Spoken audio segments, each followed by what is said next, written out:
현재 국회의원의 정보 공개가 직계가족에 대한 병역이나 재산에 대한 것은 공개가 되어 있습니다.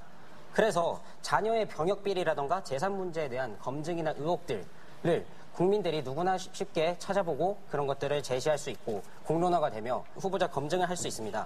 하지만 자녀의 학력 위조나 사학 비리, 교육 정책의 진정성 등을 유권자들이 판단하기에는 비교적 어렵습니다. 여기 A군이 있습니다. A군은 성실하고 우수한 학생입니다. 이 A군은 과학고등학교에 가고 싶어합니다. 그런데 어머님께서 이걸 말리십니다. 아버지께서 총선에 출마하시기 때문입니다. 국회의원 자녀의 학교 이력 공개는 국회의원의 자녀라는 자기가 선택할 수 없는 이유만으로 그 프라이버시를 심각하게 침해하는 일입니다. 이거는 뭐 과학적 사실이 들어갈 것도 아니고. 그쵸. 이건 뭐네. 법이야 정해진 거고, 뭐 이거 어차피 지금 안 되고 있는 건데 되게 하자 이런 쪽으로 어떤 방향성 있는 토론이기 때문에 꽤 재밌을 것 같은데. 현재 지금 공개되어 있는 공직윤리법상으로 봤을 때 국회의원과 성명과 직위가 나와 있고 자녀가 뭐 면제를 받았는지 현역을 했는지 이런 것들이 공개가 되죠. 후보자 시절부터. 근데 그 사람의 이름이 공개가 되지 않습니다. 이름이 공개가 되지 않는 상황에서 어떤 인물을 특정할 수가 없는데 그게 어째서 사생활의 침해입니까? 2010년 한 여성이 구글 스트리뷰에 자기의 베란다에 걸어놓은 속옷, 브래지어가 노출이 되었다는 이유로 구글에 사생활 침해 건으로 소송을 걸었습니다. 하지만 1심에서 패소 판결이 났고요. 2심에서 기각 결과가 나왔습니다. 그 이유는 그 속옷으로 한 여성을 특정할 수 없기 때문에 그건 사생활 침해라고 볼 수 없다는 것입니다. 이 정신박야가 혹은 자폐증 환자들은 특수학교에 다니고 있습니다. 그런데 이런 사실이 모두 공지가 된다면 그 국회의원 자녀의 내가 장애인이라는 사실을 누구에게나 폭로하는 것이나 마찬가지입니다.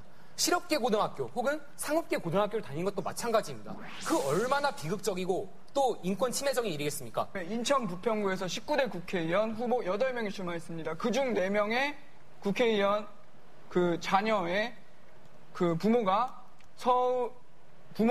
공직에 임하고 자녀가 서울이나 해외로 진학을 하였습니다.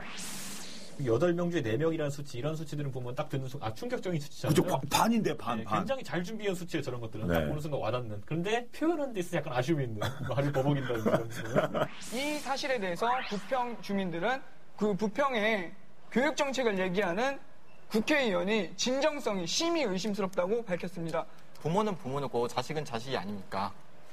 우리나라는 연좌제를 금지하고 있지 않습니까? 예, 금지하고 있죠. 저희가 말씀드리고자 하는 건요. 지금 공개되어 있는 자료가 병역이라든지 재산은 공개가 되어 있지요. 예, 그렇죠. 그렇습니다. 근데 그 부분에 대해서는 사회적 합의가 충분히 이루어져 있다고 생각을 합니다. 예. 그렇다면 그 부분은 왜 그렇게 돼 있다고 생각을 하십니까? 그 당시에 비리가 현저하게 존재를 했었고 거기에 대한 국민의 알 권리에 대한 요구와 또 명백하게 현존하는 위협이 존재했기 때문입니다. 여기서 우리가 주목해야 될 점은 알 권리를 신장시키는 만큼 개인의 프라이버시권이 침해된다는 점입니다. 그렇다면 다시 한번 되묻겠습니다. 사생활을 침해하면서 신뢰성을 증가해야 됩니까? 그렇지 않고도 신뢰성을 증가시킬 수 있는 방법이 많지 않나요? 아까 말씀드렸는데 사생활 침해로 볼 수 없다고 저희가 근거를 들었잖아요.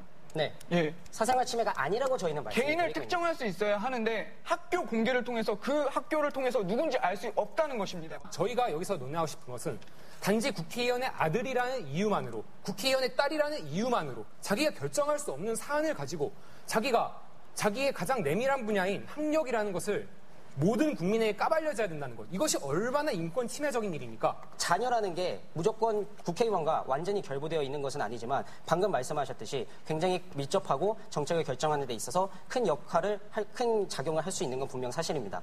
분명 저희가 말씀드렸듯이 이름이나 이런 게 공개되지 않기 때문에 측정할 수 없기 때문에 사생활 침해가 되지 않는 선에서 그런 순기능들을 만들어낼 수 있다는 점을 말씀드리고 싶습니다. 알 권리를 주장하는 사람들은 말합니다. 알 권리야말로 정의를 세우는 길이고 공익을 증진시키는 길이라고. 네, 물론 일리 있는 말씀입니다. 그러나 프라이버시권도 분명히 공익의 한 부분입니다. 이 권리는 인간의 자유를 신장시키고 개인의 선택권을 존중함으로써 공익을 실현하기 때문입니다. 다시 한번 유념해 주십시오. 국회의원 자녀의 학력은 강제적으로 공개될 때가 아니라 오히려 보호될 때 비로소 공익을 증진시키는 것입니다. 자, 심사위원 여러분의 심사평 들어보도록 할까요?